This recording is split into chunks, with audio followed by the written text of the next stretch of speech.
they think they know the answer to the question, but they don't actually know the question because things are just changing inside of companies. So the whole thing on like these deals slipping is be really clear and honest with yourself about reality, about what you know and you don't know, and then work towards getting answers to those questions and knowing the backup plans to those questions in your future conversations. Welcome to Revenue Insights. Every week, we'll be joined by revenue leaders from some of the most successful and highest growing companies. Together, we explore how they built their revenue teams, the journeys that they've been on, and the lessons they have learned along the way. Revenue Insights is brought to you by Ebster. We're a revenue intelligence platform designed to help revenue teams to build more pipeline, close more deals, and retain more customers.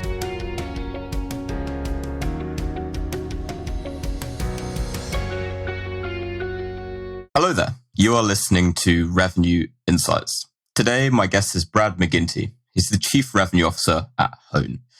Brad has spent his career leading early-stage software sales and marketing teams and has participated in funding rounds of over $110 million across 10 different rounds, having fulfilled the role of CRO, VP of Sales, co-founder, and board member. Brad, really been looking forward to chat to you. How are you doing? I'm doing great. Thank you for having me on. I'm looking forward to it. Awesome. Well, I kind of feel like I've scratched the surface with the introduction there. I know you've got a ton of experience, particularly in early stage software sales. So for the audience that are listening, could you give a bit more context on your story and how you got to where you are? Yeah, absolutely. I imagine that my story is similar to many folks who are listening to this thing. I stumbled into software sales and startups back in 2006. I talk to so many people nowadays who are intentional about pursuing a career in software sales. I was not that person back in 2006. I was looking for a job. I was trying to get married and support a wife and do all that stuff. And I had a journalism degree. I thought I wanted to be a sports anchor. I had figured out I did not, in fact, want to be a sports anchor. And I stumbled into a software startup and just fell in love. And I found that my personality very much lends itself towards these high growth environments where we're constantly trying to iterate and do new things and challenge ourselves and take risks. And sometimes they work and sometimes they don't. And I'm an extrovert. I love being persuasive and all that kind of fun stuff. So I joined this company called New Media Campaigns. I was the first employee. It was 4 co-founders and me. I was there for a couple of months. And then moved to a company called Bronto Software, which was still small, but had a little bit more infrastructure to teach me how to sell. I very much was at a place where I had good instincts, but I didn't actually know what I was doing. And so I had a phenomenal VP of sales, a guy named Matt Williamson, who's been the best professional mentor of my life. And also was my co-founder at the next place that I went to, which was called Windsor Circle. So Matt and I left Bronto and we co-founded a software company called Windsor Circle in the e-commerce predictive analytics space. We ended up with 2 other technical guys as 4 co-founders of the company and raised a bunch of capital in Durham, North Carolina, and grew revenue a whole bunch and had an amazing experience there. I did that for 8 years. I was VP of sales, sat on the board, all that kind of fun stuff. Held customer success for a little while, marketing for a little while, various things that one does in an early stage company when you're the co-founder. And then I joined 15Five back in 2017. Performance management, kind of check-in oriented HR software. I joined there about 30 employees. I left from there around 300. We raised 90-something million dollars. We grew revenue tremendously in the 5.5 years that I was there. Started as VP of sales, became Chief Revenue Officer, oversaw sales development, revenue operations, partnerships, professional services, marketing for a little while, customer success, customer support. Did a ton of our finance stuff. Had a really amazing experience. It was super fun. And then left there in December and joined a company called Hone in January. Hone is live learning at scale.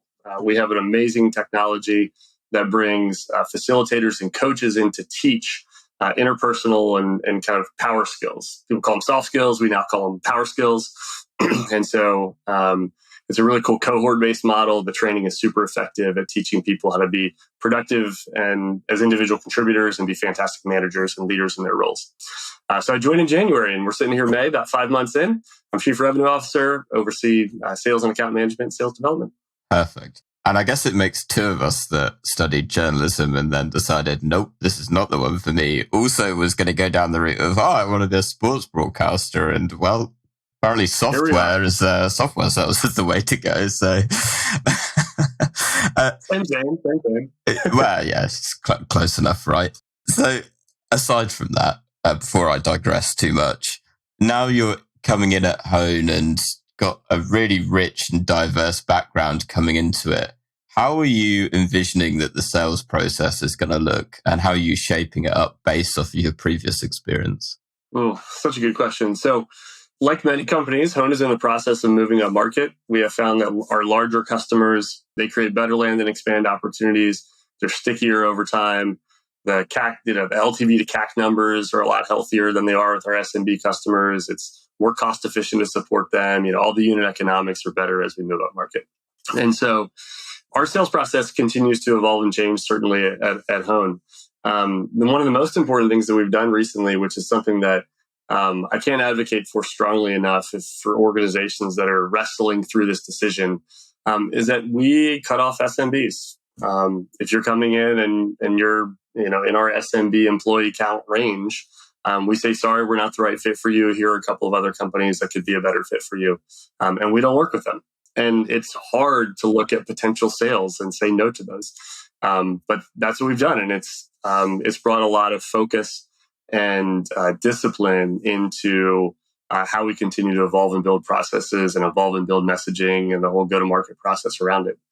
So everything that we're doing is reflective of a desire for us to move up market. So, you think about, we're not doing kind of mega deal sales here, but, our average contract is into the six figures. And so it's a lot around doing a really good job of discovery.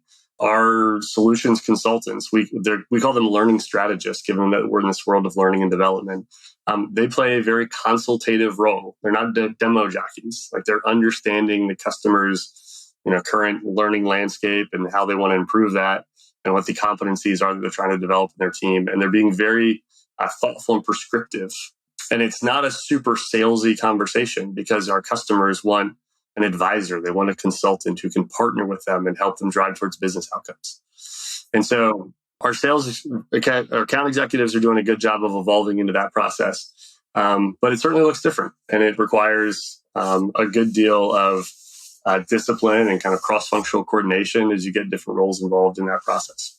Amazing. And through kind of the research that I've done, I know that you're overseeing, obviously, not just the sales function and the wider go-to-market function, but as part of that, you've got enablement and operations. So could you speak to, I guess, how you've got those different departments working together and ultimately how you're looking to get them to play off each other as you evolve your process? Yeah, absolutely. So as we all know, enablement and sales operations are in this kind of split personality role of having to be kind of service and support functions to everything that's happening across go-to-market, while simultaneously being strategic thinkers who are helping to design and shape the strategy. So there's a little bit of tension there that those folks in enablement and sales operations have to follow. And so what we try to do is, at the beginning of our planning period, just step aside and say, okay, what do we need to do as we're trying to go sell? Like, we're trying to move up market. How do we need to reshape processes? How does messaging need to change? Do we need to be doing more on-sites? What does the data say about our conversion rates down the funnel? And so the goal is to step first and look at the data and understand the places of inefficiency and the places of bottlenecks in our processes. And look at this together as enablement, sales ops, sales development leadership, and sales leadership. So across these different functions, and understand what's happening in the new customer acquisition journey. And then from there, design our plans. And we do this collectively as a group to understand what it is that we need to go do as we build out the OKRs. And so then a lot of where operations and enablement is stepping in to say, okay, well, here's the role that I need to play to support this initiative. That might be kind of a sales development owned initiative or a sales owned initiative, but they're not going to be successful doing that unless we play our part of delivery there. So, and then we got, a Monday meeting where we all come together and, it's a little bit of a status update, OKR update kind of conversation, go through each OKR. What are we on track? Are we off track? Where do we need cross-functional help to get this stuff done? And then I think it's really important to set a set of common, measurement objectives, right? So sales operations, revenue enablement, they should be held accountable to revenue. And so we're all driving towards, this similar set of metrics and KPIs. And was the OKR system that you mentioned something that existed beforehand, or is it something that you brought in after joining? Yeah, that's a great question. So Hone has been doing OKRs for a long time. At 15.5, where I was previously, we followed OKRs. At Windsor Circle, we didn't quite do OKRs, but we did a program that was pretty similar through Entrepreneur's Operating System, or EOS, for folks who might know that. The book's called Traction, phenomenal book that I do highly recommend. So the methodology has been similar, but the place where I have made a change at Hone, and we've been through kind of now 2 planning cycles as I've been here for 5 months at Hone, or 4 months actually at Hone, 4.5. So we've been through 2 planning cycles, and what we were able to implement for the second planning cycle is this kind of extra layer of OKR planning and the cascading nature of what we do with OKR. So at so many companies, you've got, your company-wide OKRs, and then we immediately go down to the department level. And I think what gets missing in this world of go-to-market that you and I play in is we just kind of call them the revenue organization or the go-to-market organization OKRs. And so we want to stop and say, okay, across the whole go-to-market engine, marketing to sales to customer success to renewals and account management, what do we need to improve? And there we set a set of OKRs. Those OKRs, of course, have to support the company OKRs, but it's important that those are established before we're setting department level objectives. Because what's happening in marketing and sales, and part of the way we end up with marketing and sales being unaligned, is what we commonly do is we set a bunch of sales objectives, we set a bunch of marketing objectives, and they're designed to support the company objectives. But we haven't stopped and said, okay, well, across the whole go-to-market process and across the whole customer journey, what are the things that we need to improve? And those things are, if you're doing them right, they're almost always cross-functional in nature. And so before we start to fill up the jar with a bunch of sales development and sales and account management and marketing based objectives, get these go-to-market objectives locked in, understand the RACI, who the owners are for these different things, the prioritization level of these things, and then from there step down into the department level stuff. So if you look at my objectives right now for my sales team, the only objective that they have that exists outside of the go-to-market objectives is one on some sales training. There's a set of specific things that kind of don't relate to marketing, and they don't relate to sales development, they don't relate to customer success that they're doing there. But everything else that they're working on, all of their capacity was taken up by these go-to-market objectives that they needed to contribute towards. So I just think that that's this layer that always gets missing that is so critical to creating really efficient go-to-market engines. What would you say, and I appreciate it's very going to be very business specific, but what would you say have been perhaps some of the more effective kind of objectives that you've set that have really brought teams together? It's a good question. Lee went off script, everybody. I love throwing a That's what makes these things fun, right? Yeah.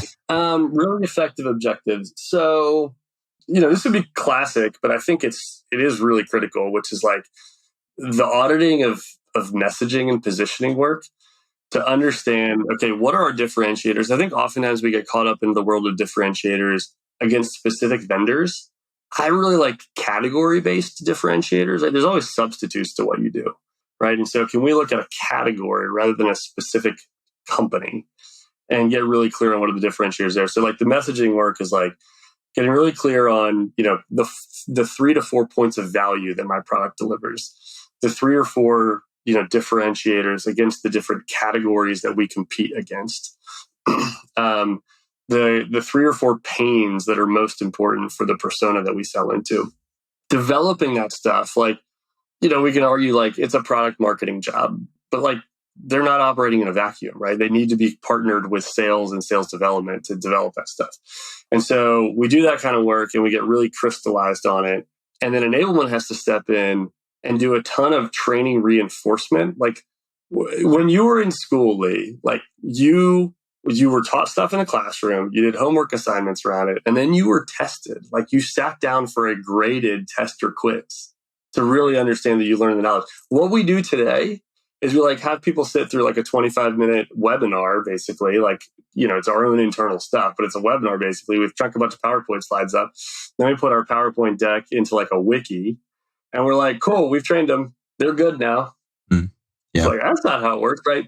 So enablement steps in to deliver the training, and obviously in partnership with sales leadership and product marketing, and ensure that people actually know and have memorized and studied the information. Like, I build flashcards for myself, just like my 8th grader does when she's studying for a biology test. And so then the next step is like auditing. Like, can we audit cadences or sequences that sales development is sending out? Like, can we go back and look at our intro call decks and our demo decks and make sure that they're really aligned? So you say, like, what are some of the good ones? That's not one that you're going to do on an every quarter basis, but like, you should be doing that at least annually to reassess this stuff. Yeah, absolutely. And I appreciate I threw a curveball, but it's a really good point and often gets overlooked as well, right? But because it's something, it's the messaging that marketing typically owns, but how often does marketing create it and then just sort of lob it over the fence and go, here you go, enjoy. And appreciate maybe tarring with folks with the same brush, but on sales, it's like, well, yep, this is what I've got. And now I'm just going to run with that without really thinking, why the hell am I saying this? Well, yeah, what oftentimes happens, and this is a real thing, right? Like, we want to create this kind of standardized messaging. And we theoretically want people to like say the scripts. And we don't want it to sound too marketing, like you're reading the script. But what a very real thing happens for individual people is that they learn to talk about their companies in ways that are very unique and personalized to them.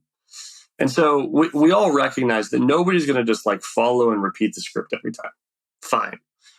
But we've got to get really clear that people have memorized the talking points. Like, give me the bullets. And really make sure that people know the bullets. And then the way in which they incorporate those bullets into what they're going to say matters a lot.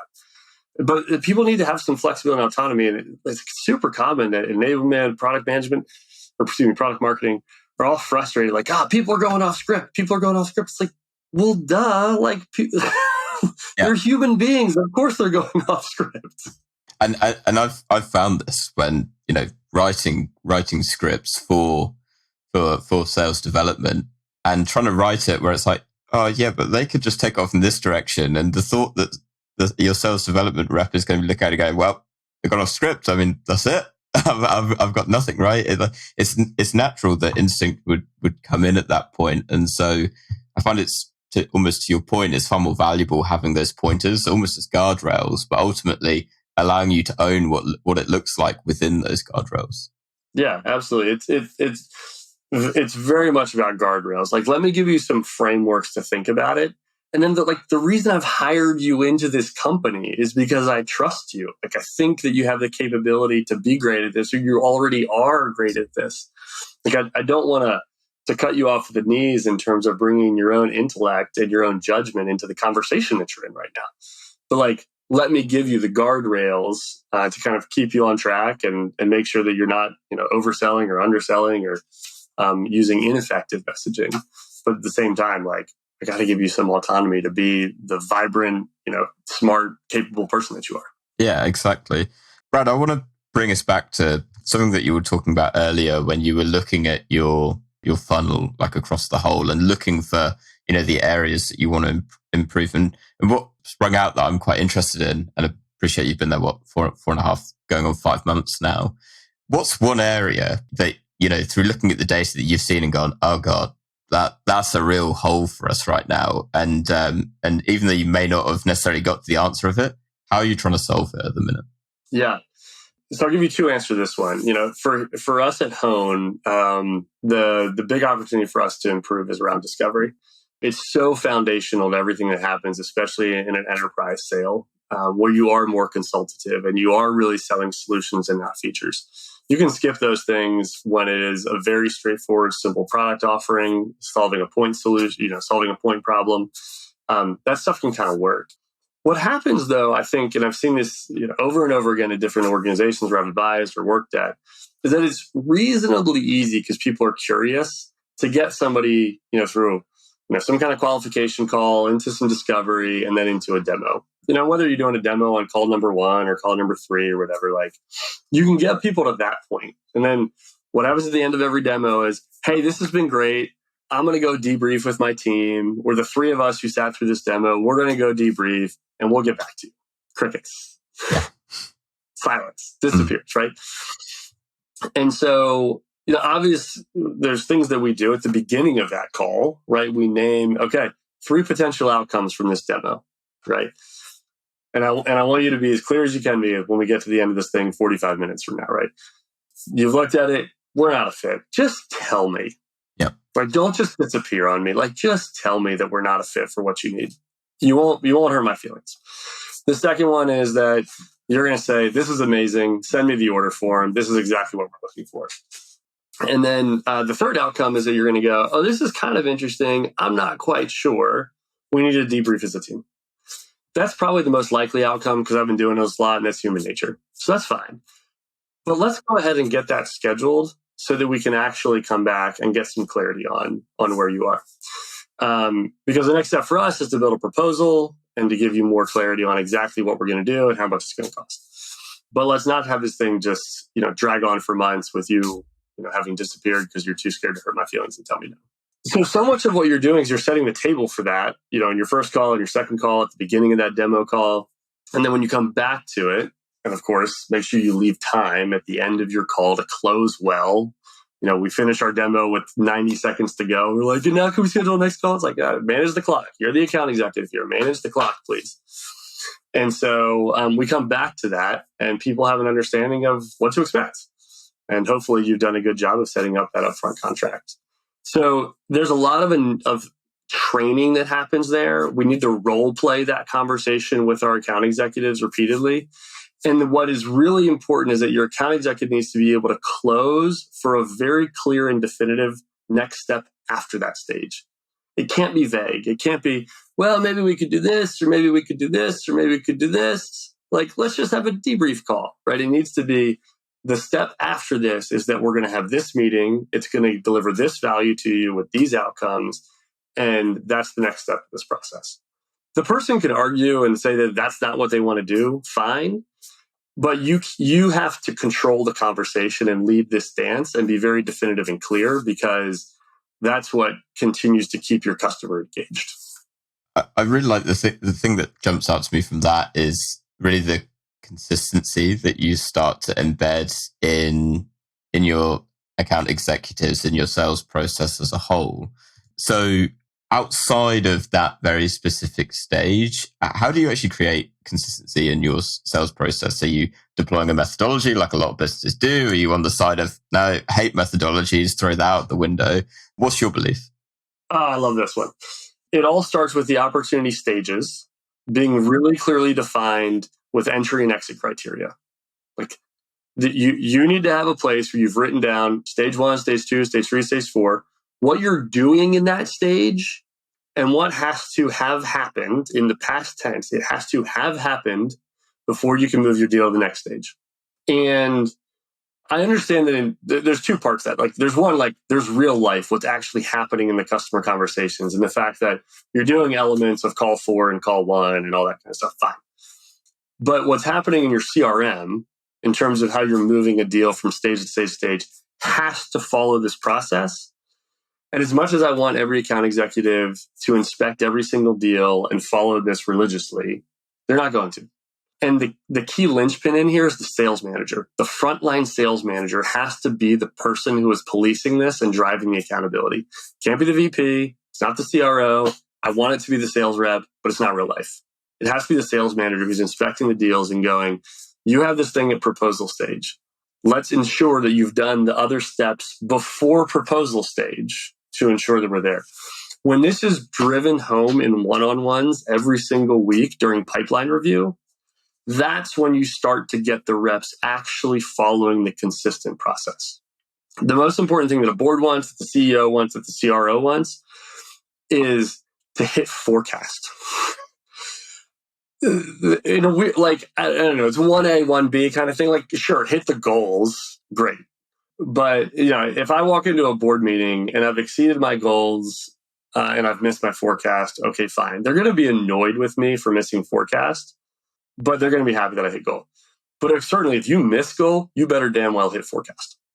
And the only way that we can scale this thing in a repeatable fashion, actually have a funnel that we can the data means something inside of this funnel. Like we talked about identifying bottlenecks in our funnel. Like whenever reps going rogue and doing their own thing, like I don't have data that I can rely on to make decisions around our strategy anymore. But it all starts with a clearly defined piece of paper. Ideally, it's a piece of paper that lives on the desk, by the way. Mine actually does live on my desk. But it's going to live on your wiki or whatever your intranet is. That is just stage 1, stage 2, stage 3. Here's what you're doing in the stage, and here are the exit criteria. You can't move it to the next stage till you've done the thing. And we should be able to audit that. And it should be pretty black and white. And it can't be 7 things, by the way. Like it's got to be like the 1 or 2 things that matter most. It all starts there. And which I think is great. Just in the pure, it's beautiful how simple it is. So what I'm intrigued by then is, how does that help you to make a more accurate forecast at the end of it? Because presumably, even though it gets to that late stage, you got a rep go, it's 100% going to close. It's already hit my criteria. And then it's like, that's right. Really? Yeah, that's right. So, at that point, like we get to bring in data analytics, which continue to get better. And, Ebsta's got technology for this, and Atrium has technology for this. I'm an investor in Atrium, but we won't tell the first steps of that. Okay? Disclaimer.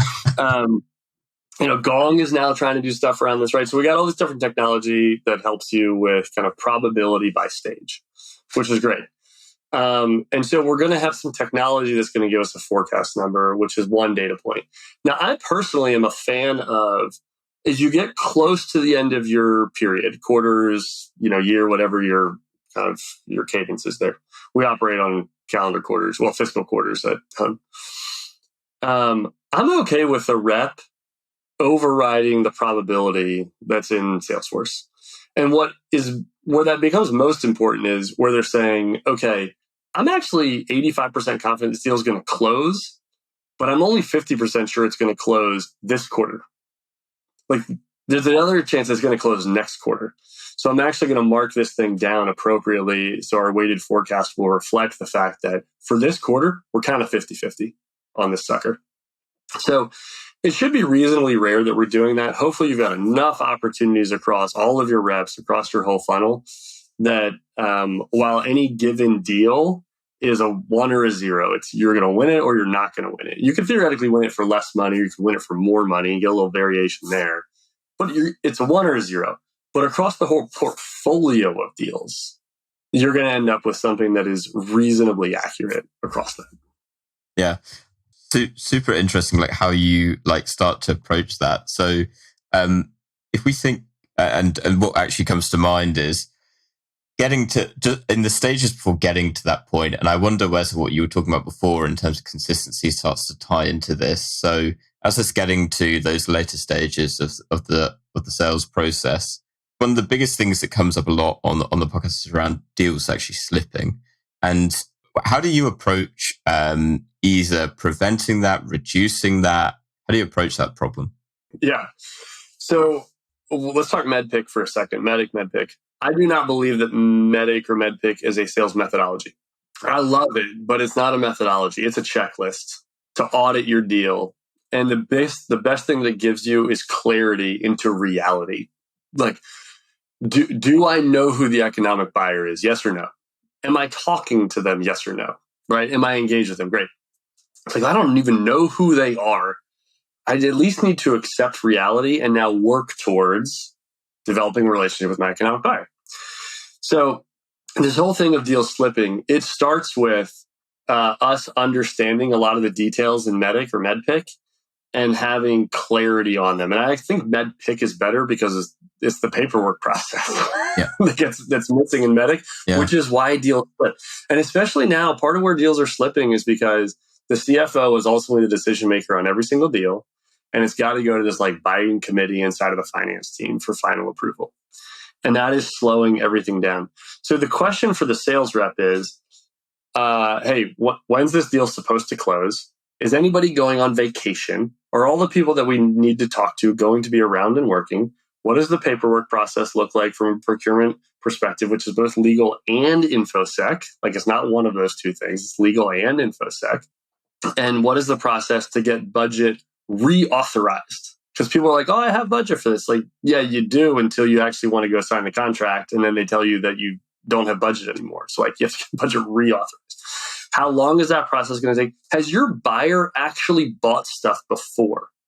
And when was the last time they bought stuff? Did they buy it 18 months ago when the economy was a little bit different? Or did they buy stuff 18 days ago and they know what it's like to do so now in their current environment, inside of their current company with the current players involved?